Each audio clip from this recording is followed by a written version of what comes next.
caractéristique de l'Église, il y a un seul fondement. Pourquoi? Ça on le voit dans les versets 4 à 6 du chapitre 4 de la lettre aux Éphésiens. Il y a 7 fois la mention de un seul ou une seule. Je le lis. Il y a un seul corps et un seul esprit, de même que vous avez été appelés à une seule espérance par votre vocation.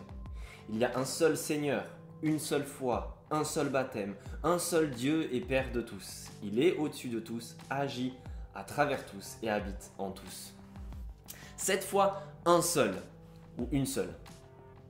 Pour symboliser quoi? 7 pour quelqu'un de culture juive à l'époque, ça voulait dire la totalité, la complétude, la perfection. Ces 7 mentions sont là pour dire il y a un seul fondement, une seule chose qui tient le tout ensemble. Si l'Église, on a pu relever plein de caractéristiques, il y a un seul fondement qui tient le tout ensemble. Et quel est-il ce fondement? Mais je pense qu'on peut relever 2 choses de ces 7 un seul. Déjà, il y a un seul Dieu. Je ne sais pas si vous avez remarqué, il y a la mention de la Trinité. On relève qu'il y a un seul esprit, l'Esprit de Dieu, dans l'Église. Il y a aussi un seul Seigneur qui règne, Jésus-Christ, qui est élevé au-dessus de tout et qui règne au-dessus de tout. Et il y a un seul Dieu et Père. Un seul Dieu en 3 personnes, l'Esprit, Jésus-Christ et le Père. Et puis il y a aussi, je pense, une seule foi. Je pense que tous les autres sont des conséquences de cette foi, ou on pourrait dire de cette vérité révélée, du message de l'évangile qui est au centre de l'Église. Pourquoi?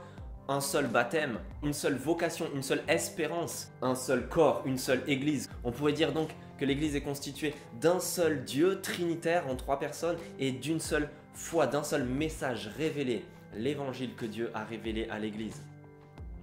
2 implications à mon avis de cela. Le message compte.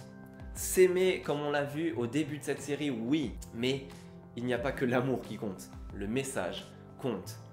Le message est même constitutif et même le fondement de cette Église. Un seul Dieu et une seule vérité, une seule foi révélée qui tient le tout. Deuxième implication, ça veut dire qu'il ne suffit pas d'avoir l'étiquette d'église pour en être une.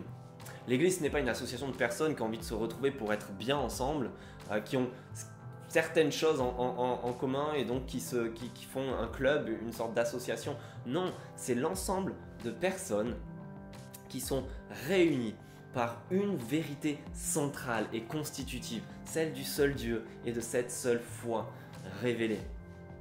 Est-ce que on chérit et est-ce que vous chérissez ce message qui est au centre de l'Église, ce message de la bonne nouvelle de Jésus-Christ?